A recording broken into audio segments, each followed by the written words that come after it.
లోటుపాట్లు గమనించి దానికి సజెషన్స్ సాంకేతికపరమైన సలహాలు దాన్ని ఈ వేరుశనగ ఐరన్ క్లోరోసిస్ అంటే ఇక్కడ బోర్లతో వినపదాసులో ఉంది. దానికి చలాకారాన్ని చెప్పి లీటర్ నీటికి ఒక 2 గ్రాములు కలిపి స్ప్రే చేసుకున్నట్లయితే అది పంటలు అలాగే కలుపుతుంది కలిపి అదేవిధంగా కూడా కొద్దిగా ప్రమాదం ఇట్లా ఈ పరమే కాదు మిగిలిన పొలాలు కూడా చూసి మీకు సాంకేతికపరమైనటువంటి సలహాలు అలాగే రైతులతో ఇంటరాక్టాలు మీ సమస్యలు అంటే తెలుసు. ప్రభుత్వానికి ఉదాహరణకు చెప్పినట్టు వేరుశనగ మన జిల్లాలో 15,000 హెక్టార్లు అంటే 45,000 ఎకరాల్లో వేరుశనగ వేశారు.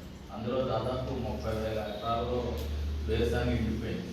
అది మేము ప్రభుత్వానికి కూడా నివేదిక పంపించాము.